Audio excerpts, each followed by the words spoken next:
November 27, 1978. A press conference was going to be held at 11:30 a.m. to announce a new District 8 supervisor in San Francisco. The former District 8 supervisor had quit his position in frustration over the city government, and Mayor George Moscone had the task of making sure there was someone in that seat. Dan White, the former District 8 supervisor, though, had other plans. He broke into San Francisco City Hall with a .38 caliber revolver loaded with hollow points. At 10:45 a.m., after pleading to be reinstated, he drew that gun and fired, killing George Moscone. With this act, he walked across City Hall to the offices of supervisors, where he passed future Mayor Dianne Feinstein, and into the office of Harvey Milk. Asking him to speak with Milk, White led him to his former office. The two would speak briefly, before White would draw his gun again and shoot Harvey Milk. In an instance, the first openly gay man elected to public office in California was murdered.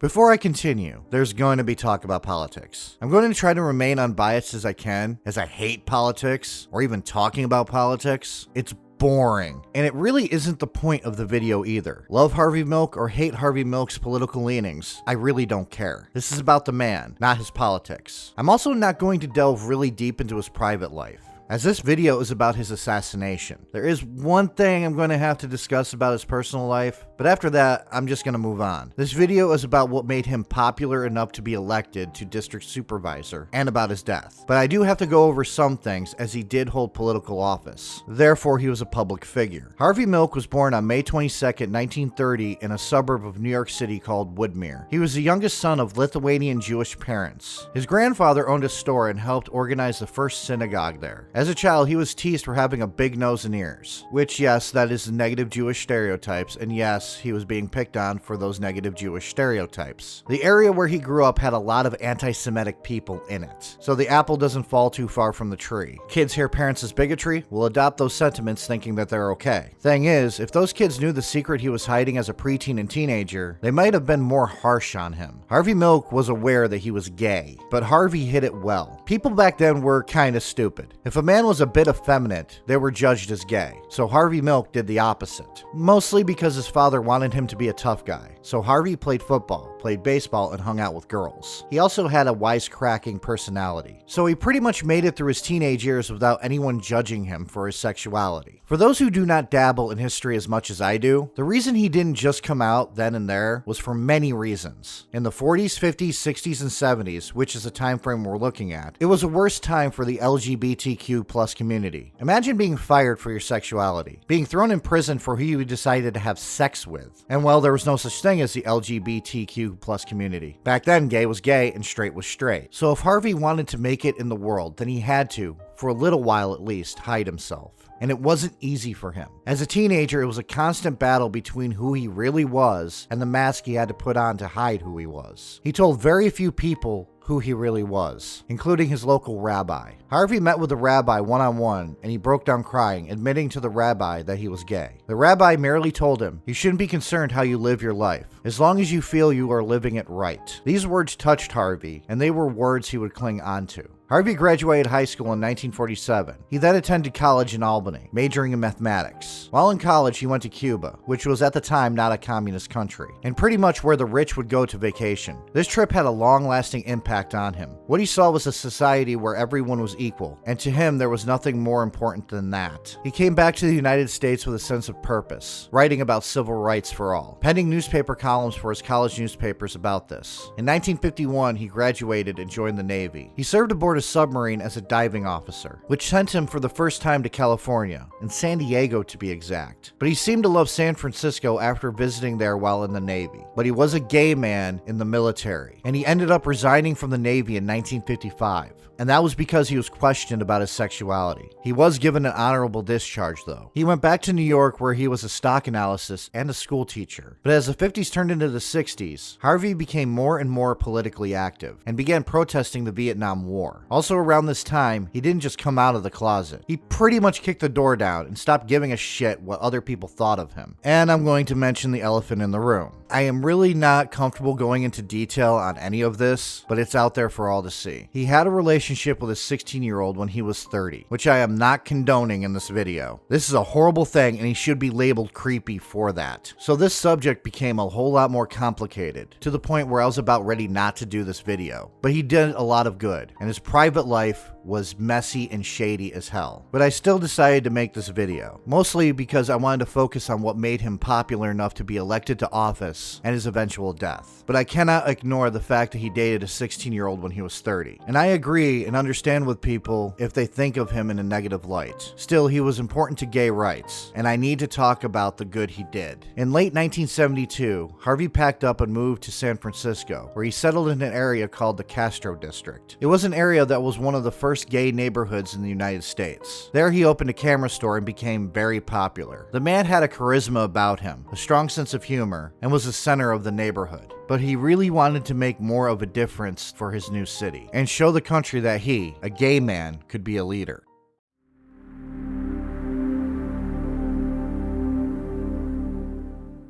Now here comes the political talk. I'm going to try to keep this all short because it's important, but I hate politics. Harvey Milk had been for a long time a champion of civil rights, and he embraced the diverse nature of the United States. But the United States in the 70s, while heading towards that direction, it was slow to embrace diversity. Even today, there are some who don't accept other races, religion, or sexualities. We still have a long way to go, but we are much more along now than we were in the 70s. After some area merchants attempted to stop two gay men from opening a store in the Castro district, Harvey saw this as his time to act. He helped in the founding of the Castro Village Association, which was an organization of predominantly LGBTQ+ businesses. This pretty much helped those who suffered discrimination due to their identity or sexual preferences, and it was successful. So much so that in 1975, Milk ran for San Francisco City/County Supervisor and narrowly lost. But he gained an ally, Mayor George Moscone. Moscone appointed Milk to the Board of Permit Appeals, making him the first openly gay man to serve as a commissioner in the United States. Milk attempted to run for state assembly, but lost. Finally, in 1977, he was able to win a seat as a supervisor for his district.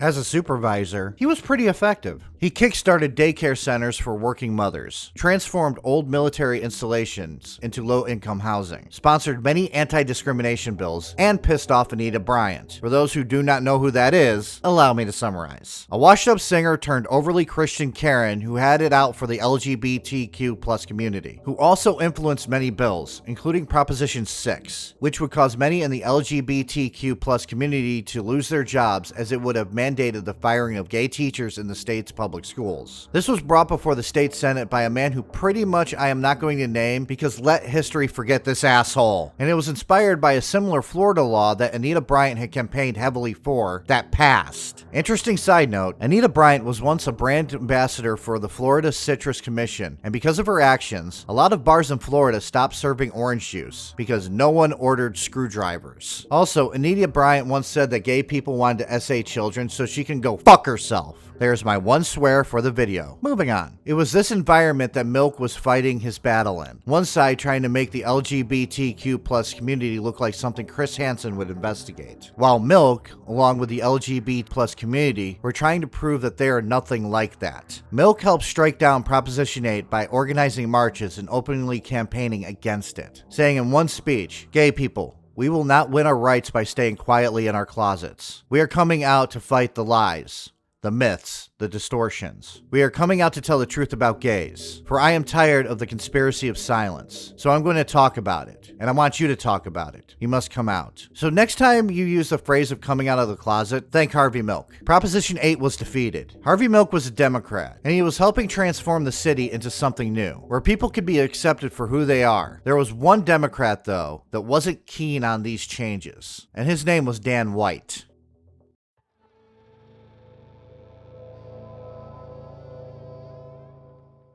Dan White was elected as supervisor the same year that Harvey Milk was, and though they were completely different people, they did work well together. But Dan was a lot more conservative and more looking at what was going on and fearing the changes that were happening to the city that he loved. White had been a soldier in the Vietnam War, and he had been a police officer, and a lot of times he found himself on the opposite side of Harvey. I'm trying to refrain from saying that he was homophobic, but he did seem to have a level of homophobia. I will not go into the behind-the-scenes political stuff. It's pretty boring. But there are times that Dan White was the only one in opposition in voting. This all came to a head on November 10th, 1978. Dan White resigned his position because he became frustrated over a center for juvenile offenders who had committed murder, arson, rape, and other crimes which could be run by the Catholic Church. The center was proposed to go in his district, and he didn't want it there, but it was likely going to be built in his district. So after a year of not getting his way, being the only person to vote no on a lot of bills, he found himself at a point where he should have stepped back and asked if he should change the way he was thinking and try to better himself so he could work with his colleagues more effectively. What he did instead was call the city government corrupt. But to be fair, one of the things he wanted to do was to get a fair wage for police and firefighters, which is an admirable action to take. But getting frustrated and quitting just lets everyone down. After talking to friends and family and others, White decided on November 14th, 1978 to reverse his resignation, and Moscone at first agreed to let him back to his job. But Harvey Milk and others at City Hall suggested that Moscone refuse the request to reverse White's resignation, which Moscone did, planning on appointing someone a lot more progressive to the seat, which led to November 28, 1978, when White entered San Francisco City Hall with a Smith & Wesson 36.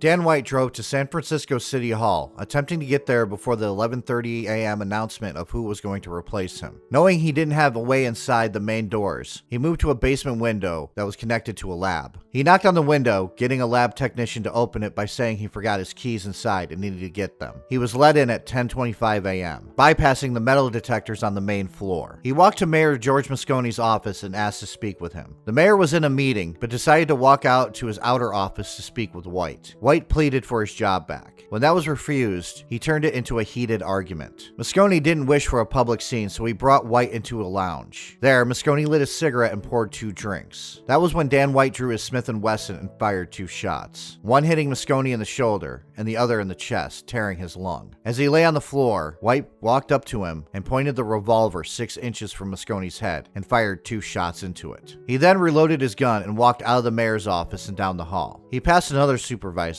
Diane Feinstein. She called out to Dan White, but Dan only told her he needed to do something. He walked into Harvey Milk's office and asked to speak with him. They walked into Dan's former office where they exchanged words. Then, Dan drew his gun and fired, hitting Milk in the wrist, twice in the chest, and once in the head. He had fired 4 shots in total before moving closer and shooting Milk one more time in the head. He then ran off. 30 minutes later, he would turn himself in.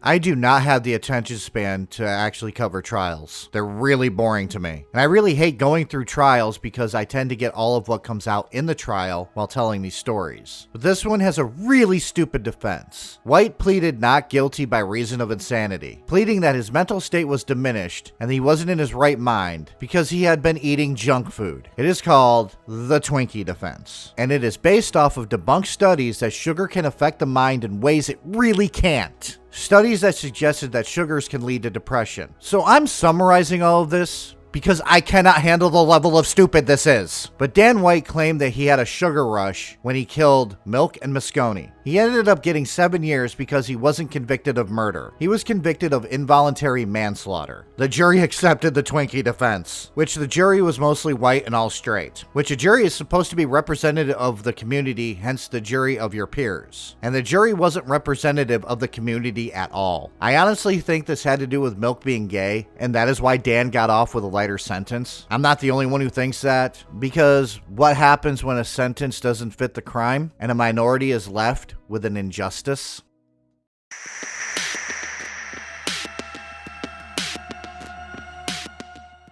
If you guessed riots, go get yourself a cookie. This entire injustice enraged not just the Castro district, but the entirety of San Francisco. It started like all riots seemingly do. People gather to protest, marching. It's very peaceful. Then all hell breaks loose. Then the police decide enough is enough and more injustice. which is what happened with the White Night riots. A march through the Castro district ended up with police beating up protesters. One man even ignited a police car and shouted to a reporter, "Make sure you put it in the paper that I ate too many Twinkies." Officers ended up entering a gay bar called Elephant's Walk, where they were overheard saying some pretty homophobic things, then began to beat up patrons, smash windows, and for 2 hours wandered around the streets attacking gay men. I wish I could say that those police officers who did that were charged and lost their jobs, but it's most likely they didn't. Which I wanted to highlight this event over the many fires and burning buildings because it shows the environment that Milk was trying to fight against. Violence against people of the LGBTQ+ community. Violence against African Americans and other minorities. That's what Milk was fighting against. But his death and the sentence handed out to his killer sparked outrage. What started as a peaceful protest ended in fires and looting. And the people that were targeted by the police were most likely not involved with the riot, just as scapegoats justify ignorance and hatred. Individuals who are bigoted and hate-filled will always lash out with violence. Some of those hate-filled people are drawn to the occupations that allow them to have power, then use that power to exploit and harm those they hate. That was true then, it's true now.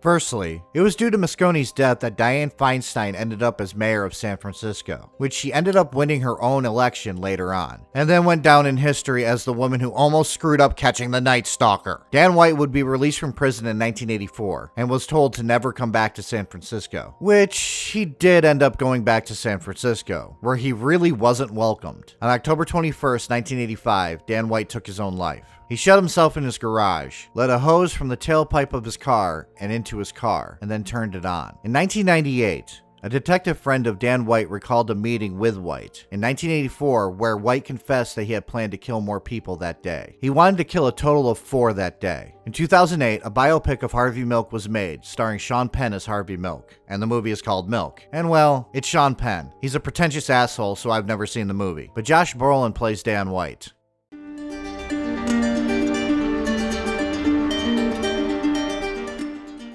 Harvey Milk ran so the LGBTQ+ community could walk. He was aware he was on borrowed time. He was aware of the death threats made against him. He had recorded his will many times in the past, and he was a complicated individual. On one hand, he was a man who was proud of who he was, who was a symbol of the growing LGBTQ+ community. And without his struggles, his sacrifices, who knows where we would be today. But he also has a shady past, especially with a 16-year-old. So I leave you with this. Love one another, and cherish one another, and stand up for what you believe in.